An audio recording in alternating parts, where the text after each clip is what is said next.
spearheaded the effort for the marquee restoration. So we bought the building, remodeled it. Looks nothing like it used to. The ugliest Christmas sweater I've ever seen. Me too.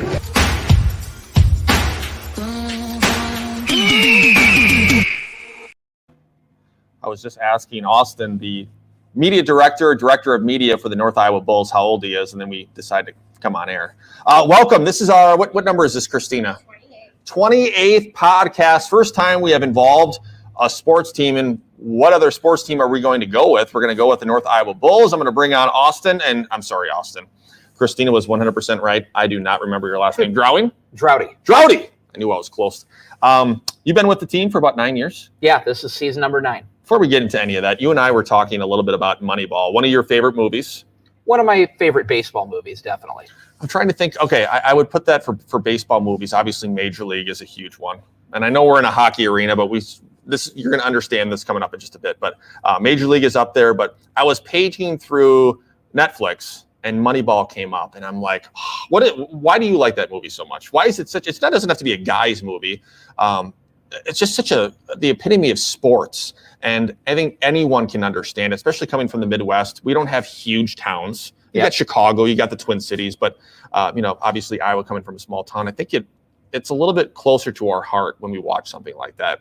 So why is it one of your favorite movies? I think it's because it's one of the, I don't know if geekier would be. Oh, the right word. It's perfect word. It is. And the guy that's playing it is one of the funniest people, I think, out there, Jonah Hill. And he plays a mathematician from Yale, correct? Is it Yale? I believe it's Yale, yeah. Yeah, and the whole idea with this movie is the Oakland A's back in the early 2000s. 2002 were stripped for money. They hired an assistant general manager from the Mets. Was it the Mets? Mets or the Yankees? No, wasn't the Yankees. Every place I'm thinking of is probably where Paul DePodesta ended up, not where he came from. Yes, but he figured out a mathematical formula for more wins based on the unconventional way of putting different players at different positions. Correct? I mean, that's more or less. And the statistic that most correlated to how many games you won was your on-base percentage. Correct. If you can and if you get guys on base, you get them around to score. If you score runs, you win games. And some of these players were like catchers going to first base, really cheap relievers that had an unorthodox delivery. A guy that was playing first base after Giambi left, like all kinds of these, like really like. And now you look at it in the late 2015 and on, you have some of the brighter minds, the young GMs that have come from, say, Houston. I know the Milwaukee Brewers has one of them. Young guy, stats guy. He still has a baseball background, but he didn't play baseball. Yeah, it's more of a I don't want to say an intellectual thing, but analytical. Yeah, and that's hit pretty much all brands of not only baseball but throughout sports. The 2002 season would have been when I was just in junior high. Mm-hmm. So it's one of the geekier movies. It's one of the more stat-based stories in baseball, which stats are really my thing. Mm-hmm. But they are, or they are. Oh, okay. They really are. Oh, so I hit a home run talking about this with you. Perfect. Okay. But the other thing is I grew up playing the AAA or triple play 99 baseball game. See, mine was Ken Griffey Jr. baseball. Yep. That was mine. Where you had Jay, who was the Mariners? Jay Buhner. Buhner, that's who it was. Breaking the bat, and then Griffey was up doing the Griffey dance. So all of these guys that are in the movie, all the players, like I remember this guy from the video game. I remember this guy from the video game. I grew up with the guys who are on the teams in Moneyball, and it's already the kind of movie that I like. Well, now you're adding in familiar names. Absolutely, I'm going to love it. So my favorite baseball movies are probably either Field of Dreams. Field of Dreams is a classic, obviously coming from Iowa. Which wins the tiebreaker over Major League because it's the Iowa movie. Okay, fair enough. For some reason, I completely forgot about Field of Dreams, but it's a good movie. Don't get me wrong, and we have a lot of Iowa people watching, so I don't want to piss anybody off. But I am definitely Major League. Major League is my favorite comedy. Charlie Sheen. I love Charlie Sheen, and Christina's like, hell no. I know. 42? 42 is a really good baseball movie. Ever. It's a good movie, yes. I don't know. I need to be entertained in different ways, I think. Fair enough. History nut. You should love 42. I know. There's something. There's something about how quotable Major League is. Yes. And just the sheer obnoxiousness of the movie and what goes on. Like, now I'm going to go home and want to watch this. So, yeah, if you look at all four of those movies, they're all a little bit different, and there's appreciation for all four. I think we can all They're probably. different genres. Yeah. Completely, yeah. Same subject, different genre. Yeah, I agree. I mean, you have your geeks, right? Yep. With Moneyball. You have your history stuff, as Christina said, with 42. Major League is hilarious, and then Field of Dreams is just an absolute classic. Yeah. That I don't care if you're from Iowa or not, you're gonna like it. All right, that's not why we had Austin on the show, but I mean, hey, we wasted about 10 minutes on that conversation. It's a good place to start. It is. So you are the director of media or media director for the North Iowa Bulls. Mm-hmm. Give us people that don't know, and there probably is going to be a few that are on this stream. Give us a little bit about what the North Iowa Bulls are. They're obviously a hockey team. You can see us behind here. We have a beautiful arena that is now part of the mall in Mason City, or what is left over of the mall. Give us a little bit of what the Bulls are. So the North Iowa Bulls are a junior hockey team, which is essentially a way station between, say, youth hockey or high school hockey for a lot of these guys, to college hockey, hopefully for some of them. A lot of them want to play in the pro ranks somewhere, and this is one of these stops on the way there. Most of these guys are either trying to get some attention of some of the professional scouts or trying to pick up Division I college scholarships. So they're about 18, 19, maybe 20. Yep. That's kind of their age. So when they are here working, are they getting paid? You know, give us an idea of what this They are not receiving any pay. Okay. Because if they receive any pay, that wipes out their NCAA eligibility. Yep. So they're the equipment, most of it is taken care of. They'll pay some fees to stay with a host family while they're down here. Okay. But most of the financial impact is already taken care of for them when they get to this level.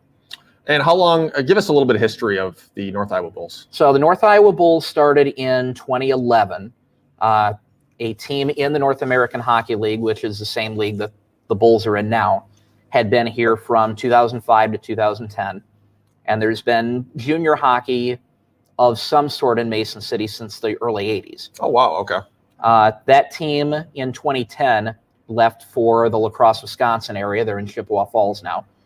And a team in the lower league, it's the North American Tier 3 League, which is a pay-to-play league, started in 2011.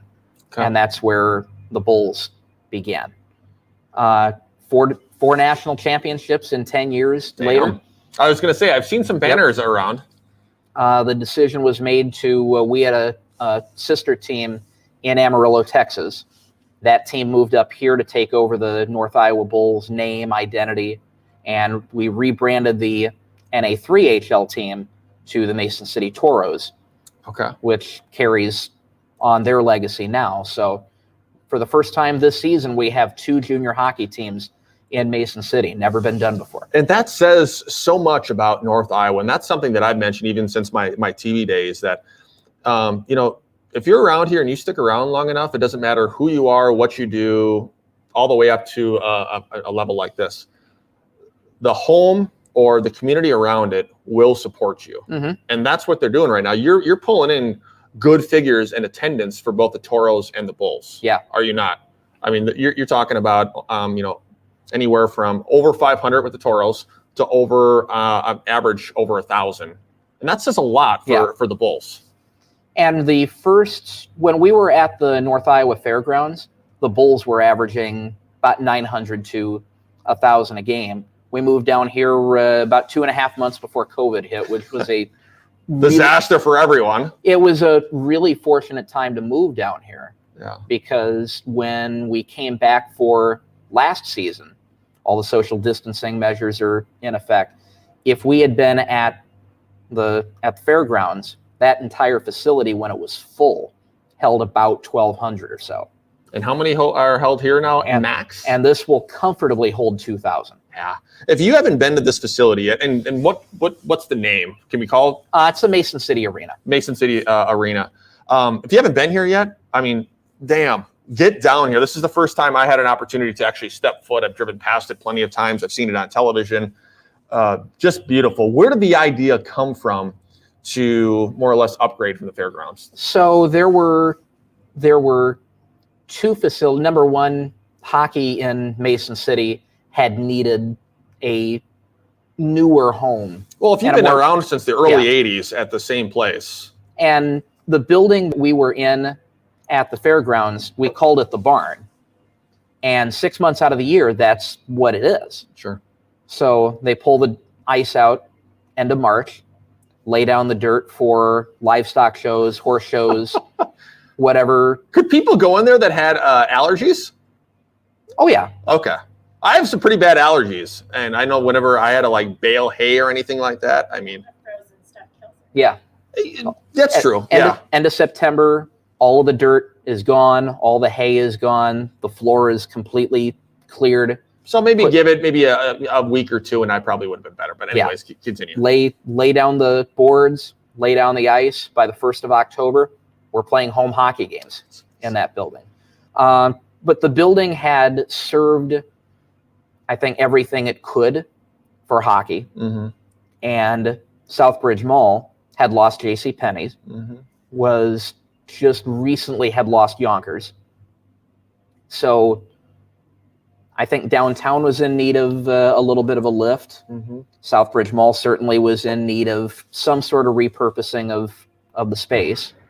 And it was a great match. I think there had been plans off and on that never really got off the ground for some sort of multi-purpose arena, hockey arena downtown for the better part of a decade. And nothing ever quite fit until this place came along. And it was with the River City Renaissance project down here. Yep. That's been, they've been able to couple that with a new performing arts pavilion at the north end of the mall, a new hotel going in, the Music Man Square, I think, is going to be repurposed into a convention center sort of space. So this is going to be a nice area for entertainment, as the mall. I mean, malls were a place for entertainment in the 80s and 90s, and now it's just a little bit of a change, I think, as we get into the 2020s of how things are going to be done, I guess, from an entertainment standpoint. Retail has changed, gathering has changed, and I think it's a good adaptation to what is healthy and a good way to use the space now. So we talk a little bit about entertainment. You know, someone that hasn't been to a game, which we are going to be down here on Saturday going to a game for the first time. Super excited. Thanks for the tickets, by the way. Appreciate that. What can folks expect to come down here? What's the atmosphere like? I mean, if you're coming down here and say a husband or say a wife is like, yeah, I love hockey, and the husband is like, I hate hockey. Why should I go down here? Why can it be a perfect opportunity for the family to come down? Pro hockey or not? Yeah. For one, hockey is, we call it the fastest sport on ice, and it legitimately is. It is, yeah. It is the fastest sport that you're going to watch, period. But in addition to just the sport itself, we've got a light show before each game, entertainment on our video boards. We've got two 40-foot video boards, one at each end of the Which are beautiful, arena. by the way. So we'll put on a show, not just a game. So this isn't sports; it's entertainment too. It is. Yeah. What else can we? Whenever I want to go to games, and I mentioned this off air. Yeah, I'm a huge sports fan. It probably goes football. I'd say probably baseball, basketball, and then everything else. So I still respect hockey, and I love what it does for the community. But I'm hungry and I'm thirsty when I go to games. So what do you guys have for me or for anyone else that thinks like me, for crying out loud? What do you got? We'll do hot dogs, pizza from Sports Page. They handle the pizza for the concession stand, and a lot of snacks at the concession stand. We've got our beer windows here too. If you got a little bit of a smile there. You can't have Tasty adult sports. beverage. Yeah, I mean, and it's on the north end, right? Right. Okay, so you can get pretty much anything you want on the south end except beer. Yep. North end, you get everything, including some of those important adult beverages that are so important to some people. Exactly. Okay, so beyond that, what else can we expect for entertainment? We'll have promotions from game to game. Saturday is our military appreciation night, so complimentary admission for active and retired military on Saturday night. But depending on the night that you come down, it might be Jurassic night. We might have people in dinosaur costumes. People are literally going to. Okay, do you have any like dog nights? I've seen. We've actually thought about having a dog night. One of the things that we've run into is the as loud as it is, and dogs are more sensitive for hearing than humans or most other animals by far. It especially in a small environment like this, it's going to be tough. It's going to be taxing. I would think, and I've seen a lot of those at like baseball games, where obviously everything is outdoors. The sound is not restricted into a building like this. Yeah. Could you imagine if something happened all of a sudden, then all of a sudden you got 100 dogs barking at each other? Is there insurance liability there too? Probably. I'm sure there is. Yeah, but still doesn't matter beyond that. All right, we talked entertainment. We have about 2,000 people that can seat normally in here, but beyond the regular admissions, you have other spots in here as well, right? You have boxes, you have suites. Talk a little bit about that. Actually, we're in one of them right now. We're in our. It's not bad, by the way. We're in the what's called the club room. This will hold about 100. For a lot of corporate parties like to use this room. Last week you had who in? Fleet Farm was in. You had Fleet Farm. Thank you, Fleet Farm. Yeah, and you had a full plate. So when you have like a place like this, you have seats, you have different tables, you have places where you need to have meetings or a little bit of networking. But yet in that back corner, you got a fridge, probably going to provide some food if needed, drinks. Yep, we can cater food in for you as well, or stock the fridge, or both. Okay. Drink tickets.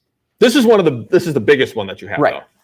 Though. Down in the corner of the arena, we have a couple of suites that'll hold about 10 or 12. Okay. And then across the way, we've got 3 spaces that are more elevated.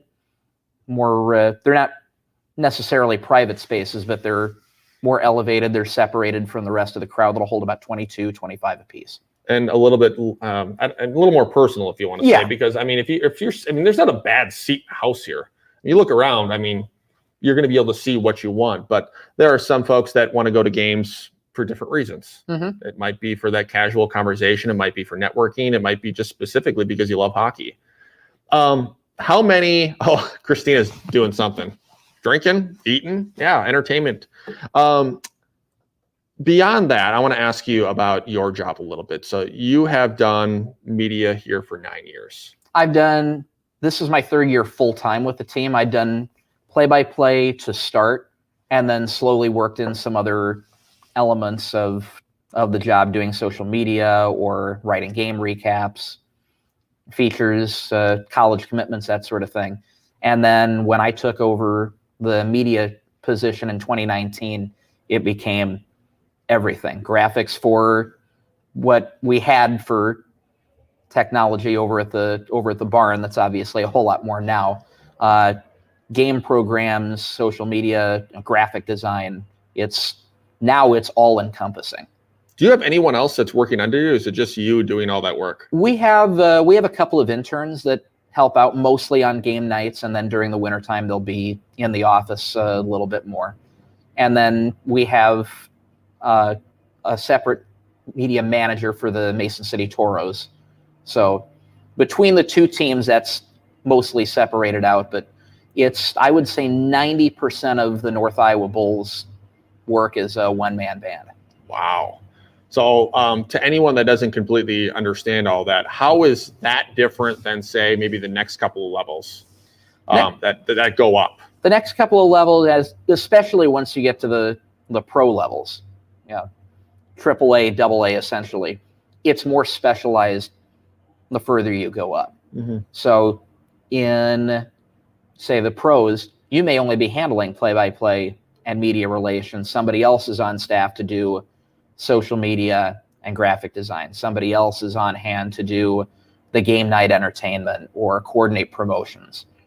Where when you're at the junior level, when you're at the lower level of professional hockey, you're wearing a lot of hats. You have to be. You have to be.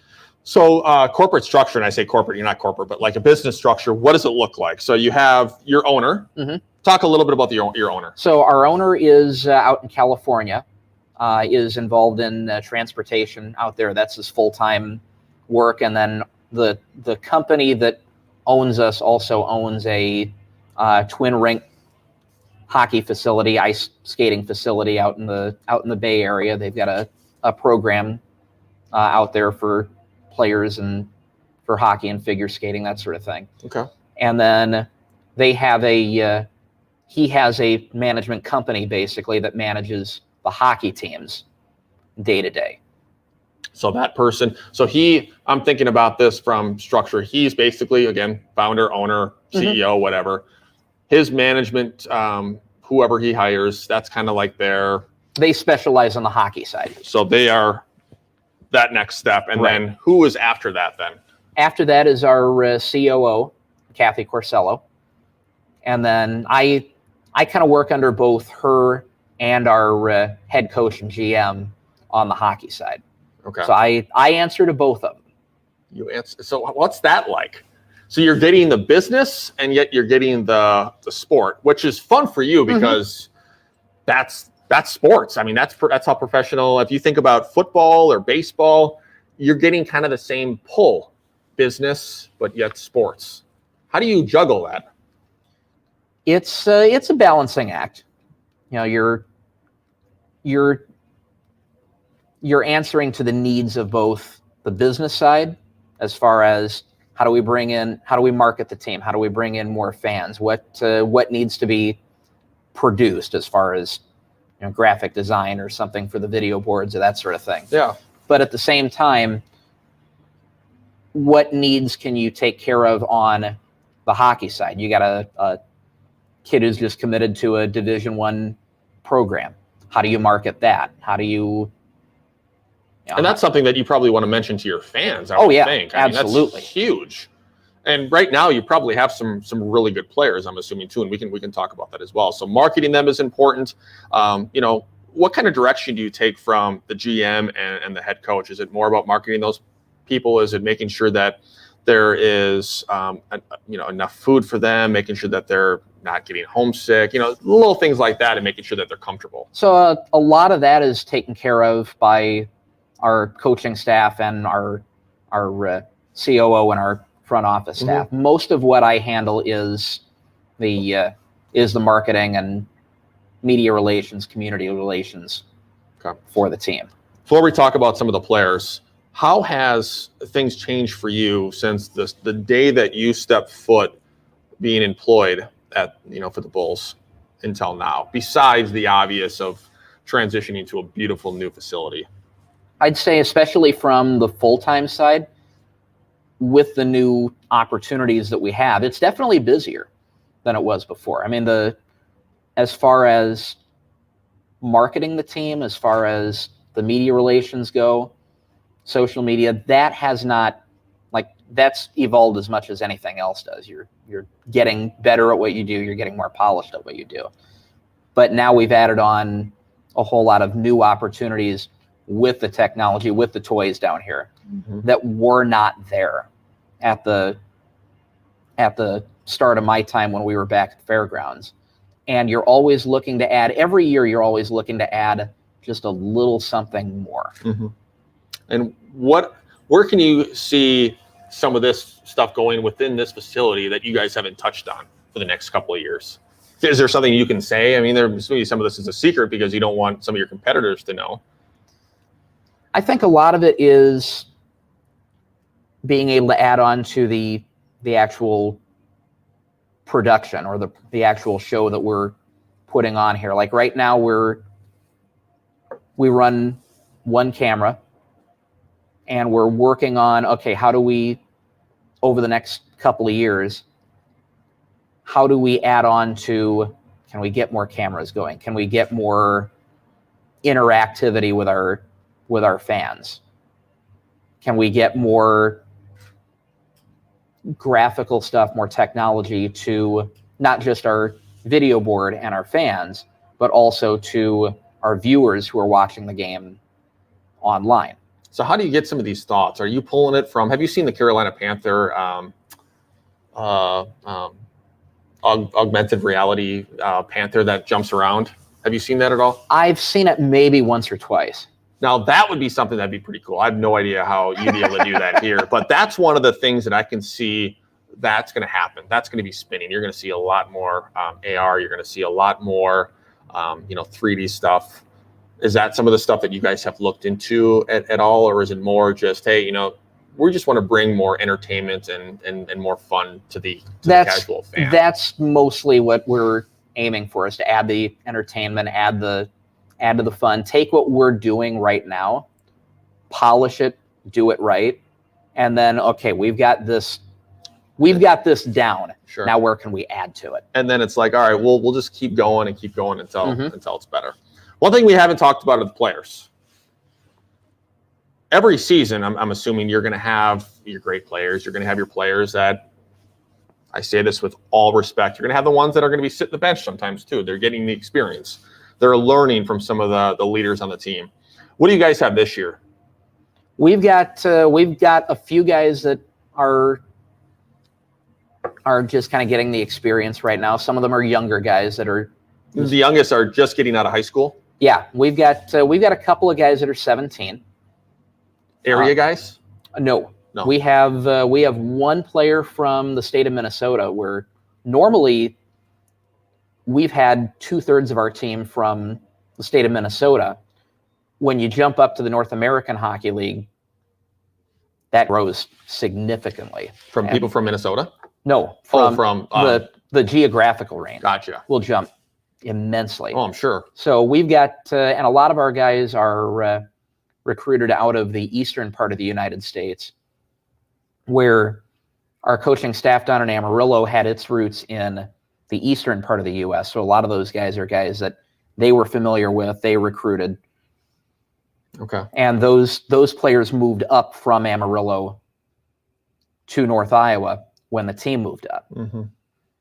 So for you, and you don't want to say your favorite players, but I mean, some of your players that are out there, are any of these guys going D1? We have about a half dozen players that have already committed to Division I colleges. We've had 2 of them commit this season. And where are they going? They'll go, actually, their older, younger brother. One of them is going to Northern Michigan, and one of them is going to Ferris State. Okay. So good D1 programs. Yeah. Good name brand Division I programs. We had 4 guys that committed before coming to North Iowa, and one of them was committed to Robert Morris, which put their program on. I think there's still an opening for it to come back, but their program had been cut before this past off season. Gotcha. So, what is the cycle like to recruit? I mean, I think of it from a college football standpoint. When you and I were talking about Barry Alvarez a little bit before the podcast, you set a foundation as a coach or a program, and then you have some of these scouts that go out. And again, when you're talking about a collegiate level or a professional level, you pay some of these scouts and they spend time there and they build relationships. How does it work at this level? You're not just recruiting to Clear Lake or Mason City or Des Moines, you said you had some roots from Amarillo, from the East Coast. So where are some of your guys recruiting specifically? So our coaching staff, they've got connections with coaches all over the country. A few of them over in Europe, or we've had a couple of players from Japan this season playing for the Mason City Toros that they helped bring in. So they've got connections all over the country, several places around the world, where if there's a player that one of their coaches or one of their connections says, hey, I think you need to take a look at this kid, they'll bring him in to play for North Iowa or for So my for question Mason is, City. what's the selling point for a kid? So I had a friend that played for baseball for the Madison Mallards back in, I think, 2007, 2008. It was a while ago. And his obviously was to gain exposure and maybe get drafted at some point, play a little bit of baseball in the offseason. What is that kind of the same thing for some of these players? That's very similar for a lot of these guys. The selling point is you'll have professional scouts watching a lot of the games. You'll have high-level college scouts watching pretty much all the games. And at the same time, okay, how do we differentiate ourselves from the other teams in our league, the other teams at our level? That's where our facility that comes in. That's where our host parents, our host families come in. That's where the other parts of the experience factor in is, okay, every team at this level will have professional scouts, college scouts watching you.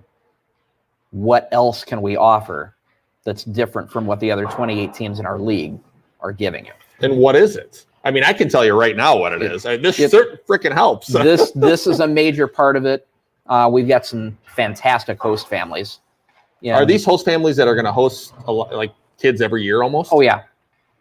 Big hockey families love to be a part of it. Is that kind of the draw for the families? Love to be a part of it. Love having the kids in their homes with them. A lot of them have younger kids. They want somebody in the house for the kids to look up to, or they're empty nesters who no longer have kids living at home, or they love the sport, or a number of different reasons why families will host. And we're glad to have all of them, because every reason out of those is just as good as the last. True. And I think about, and this is something else we'll touch on maybe in a little bit, is the economic of this all. I mean, you are bringing more and more money to downtown Mason City, which you want. But I wanted to bring up a point. And Christina, you can jump in this as well if you want, and obviously I want you to as well, Austin. But I know there are so many great host families. But you know what? If I'm a player down there and I'm at a host family, do you get to go in the fridge whenever you want? Do you get to just pop in and say, hey, mom and dad, for the next couple of months, I want a cheeseburger? Like, what goes on there? I let you get in my fridge whenever you want. I'm not in your house that much, No, but but I'm saying, I open my house up to anybody I invite inside my house. I would hope they would feel at home and get in the fridge if they're. Well, that's how you feel. But and I'm a very I don't take anything personal. I don't care. But it would take me a little while to get used to, like, hey, when I'm thirsty, can I go and get something to drink? And I'm sure these families probably established this well on. But those are some of the concerns I think I would have. Yeah, am I onto something? Yeah, I mean, every family has different rules for their relationship with their players. Well, and think about this, and maybe this is something that I shouldn't bring up, but I'm going to. What happens if you have a lady friend? You can't bring it back to the host families. I'm saying, or if there's a female down there, if you have a guy you want to, I think about some of these things, and I'll probably, all right. They have hotel rooms. I guess they do. 4:15, we are rolling right around. I want to talk about the economics here, and I've always said as an owner or an entrepreneur, the bottom line is obviously you want to make money here, but there's something beyond just making money for this. Say you're an owner. What is the number one reason that you would want to be part of something like this? And maybe even for a job for you as well. Why do you want to be part of something like this?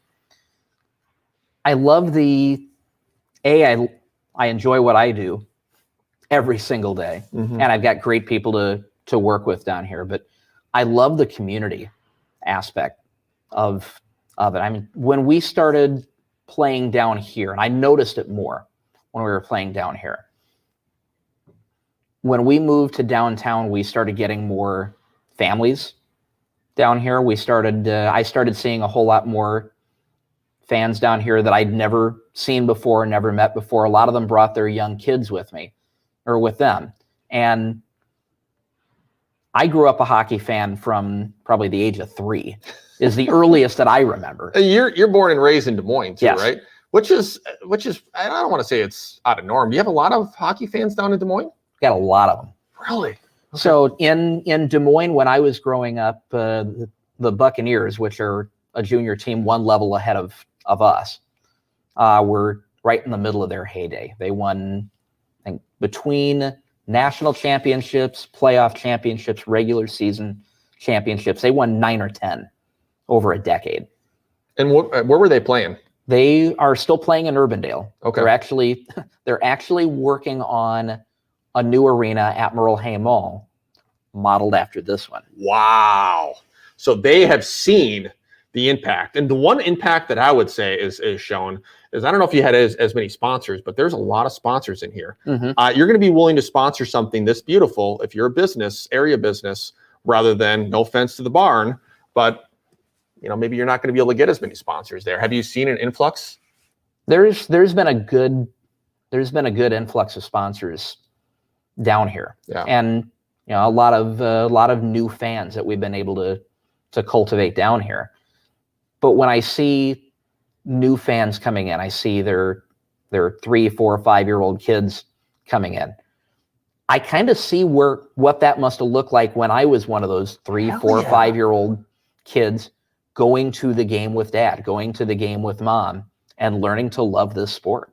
And it's so parallel for me to you, because when I was a kid, I lived in Madison, Wisconsin, and they had the Muskies, which is very similar to the Mallards, very similar to the Northwood League. And my dad, and he was younger, he was in his early 20s at that point, and he liked to party and drink, of course. Not that there's anything wrong with that. That was just what it was back then. But I can remember going to, I bet, 10, 15 games a year. And back then it was probably 50 cents to get into a game. And those were such amazing memories for me, and probably why I still love baseball.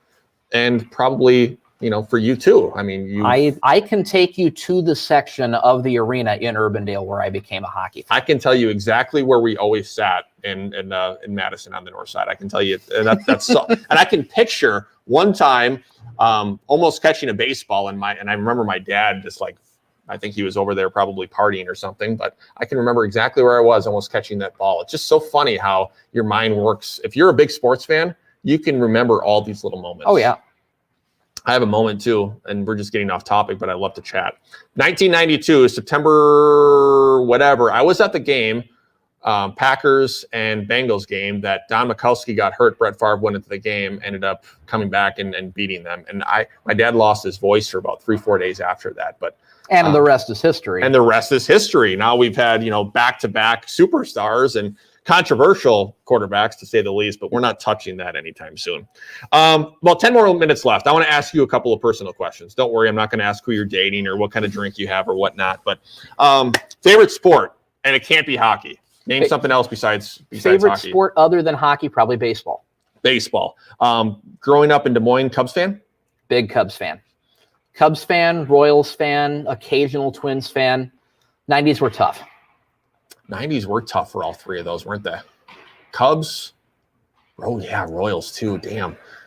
I was always obviously a huge Brewer fan, but when they moved from the American League to the National League, huge. That was a game changer, because if you think, well, now if pretty similar, you got the American Central and the National Central. Are they still the Central? Still the Central, isn't it? Both the same, I think, for money-wise, where you have the East and the East with tons of dollars, and now the West Coast too. You have huge cities, huge markets. Yep. So I think now it would have been fine. But I mean, think about all those teams in the Central too. You have the Twins, the Tigers, White Sox, Royals. I mean, they've all been good at one time. That's the cool thing about baseball. Yeah, they may not have a salary cap, but they've done a pretty good job in some of these markets that some are good and then they kind of rebuild, which is a little bit different than the NFL. Because they have the salary floor, they have the salary cap. Yeah. It's everybody's spending the same amount of money. How well are you spending it? Correct. So which philosophy do you think is better? Baseball, NBA, I guess, or the NFL? Which system works better? I can see where at the bottom end it gets to be troublesome, and at the top end where it gets to be all of a sudden you have bad contracts and you're stuck with them for 5 years. Are you talking about like for baseball and the NBA? But then for the NFL, you kind of have that scapegoat of a lot of these are 6-7 year contracts, but usually after the second, third year, they're not guaranteed. We can cut them and move on. Yeah. Exactly. Sports guy in high school. Did you do any sports? I played center camera for the football team and the boys basketball team. Well, where did you go to high school? East High School in Des Moines. So how many kids were? We were roughly, I think, 2,200 kids. Okay. When I was there, we were the second largest high school in Iowa. And So- they're probably down to about 5th or 6th now. So I don't care how good of an athlete you are. Even think about the great athletes that are in North Iowa. Put that in that same graduating class. It's tough. I mean, Yeah. I don't care, what you have to say about that. Well, and I topped out at 5'6". There's only so much you can do. Yeah, no, that's true. You could have been a point guard or a catcher, or I'm trying to think of some other ones. Where do you see yourself going from here? I'd like to move up in the hockey ranks. The step above us is the USHL, which has teams in the Midwest is the core of the USHL, and Iowa is the core of the USHL. The state has five teams plus Omaha and Sioux Falls right on the border. And some bigger communities. And some bigger communities. Yeah. So I would like to move up, and I've got some good connections made in the hockey world. But at the same time, I think I like Mason City. I like the program that we have. I like the community that it's in. Mm-hmm. I feel like I can afford to be picky, or at least pickier, with the opportunities I go after because of what we have here. Yeah. What's Kathy like to work for? I hope Kathy watches this. She's kind of your boss, isn't she? Yeah. Sort of. Oh, she's not kind of my boss. She is my boss. And she seemed okay. Like what? No, lot of autonomy, which is great. Great. Yeah, if you want freedom, that's the way to do it, right? Like hands off, you do your thing and report to me once a week. It's kind of like that. And we're close enough working that when I'll put together a graphic, I'll put together a press release. Most of the press releases I'll take care of myself, but some of the work that I'll do, I'll run past her just as a second set of eyes. Like, hey, is there any detail that I may have missed here? Do you notice anything? Does she get annoyed with that? Or is she like, I appreciate that? She probably gets more annoyed with it than she'll let on. She doesn't tell you? Kathy, you got to speak up. If Austin's annoying you, you got to say something, all right? Austin's like, we ain't going there. But no, I like being able to run a lot of what I do past her, because I like to, hey, all the I's are dotted, all the T's are crossed, and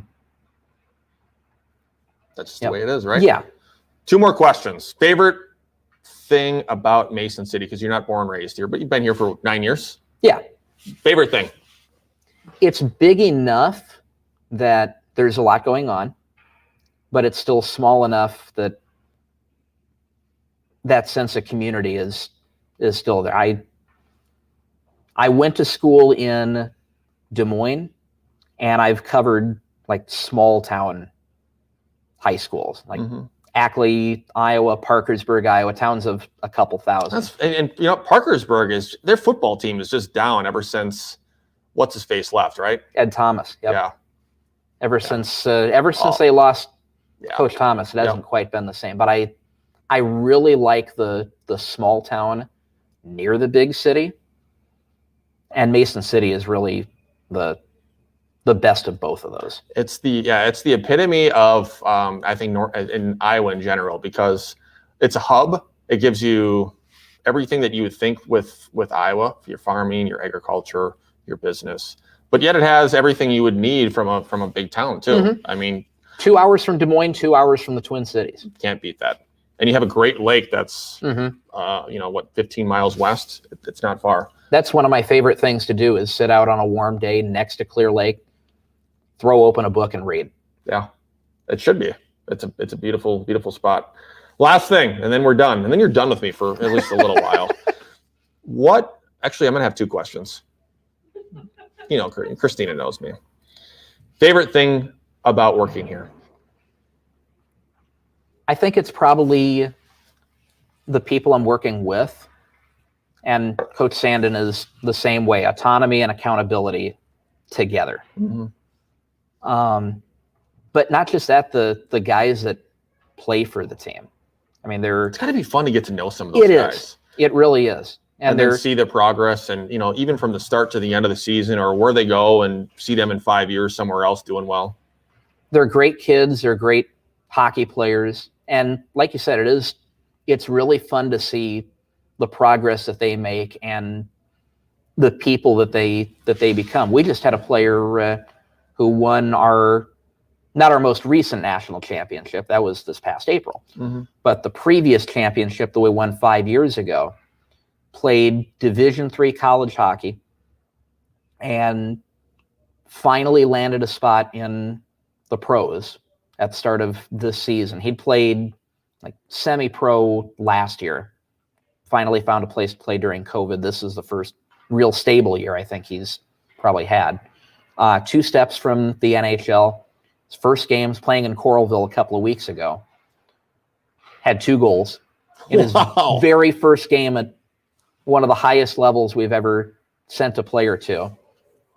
Ended up in Rapid City, South Dakota, playing for them this past weekend, scored another goal in his second game. And he's doing well. He's doing well. And I love to see the progress that those guys make, and I love to see how far they're able to get, but they're great kids. They're fun to be around.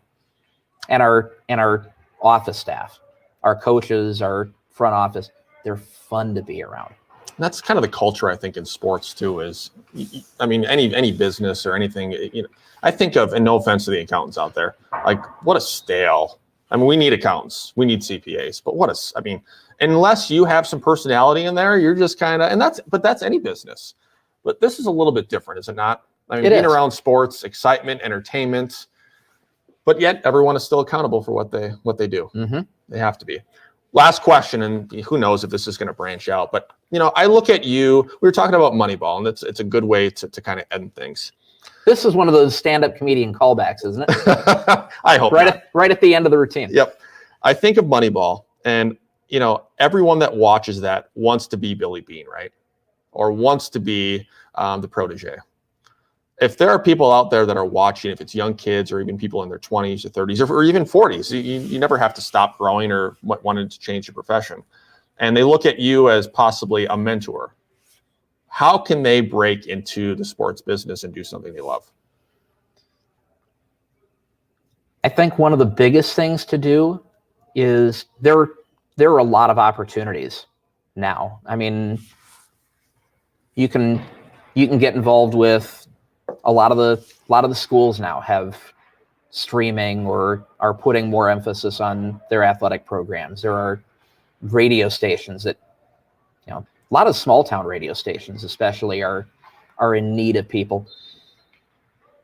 And just make connections, just ask. The way that I started with the Bulls was the last home game of our second season in town. Like we mentioned, I grew up a hockey fan, and the radio station that I was working for at the time, we did just about every sport that you can think of, except for hockey. So I sent an email to Coach Sandin and asked him, I work for the hockey team. I think I'd emailed him. I think I'd interviewed him a couple of times. I work for the local radio station, love hockey, never get a chance to do hockey.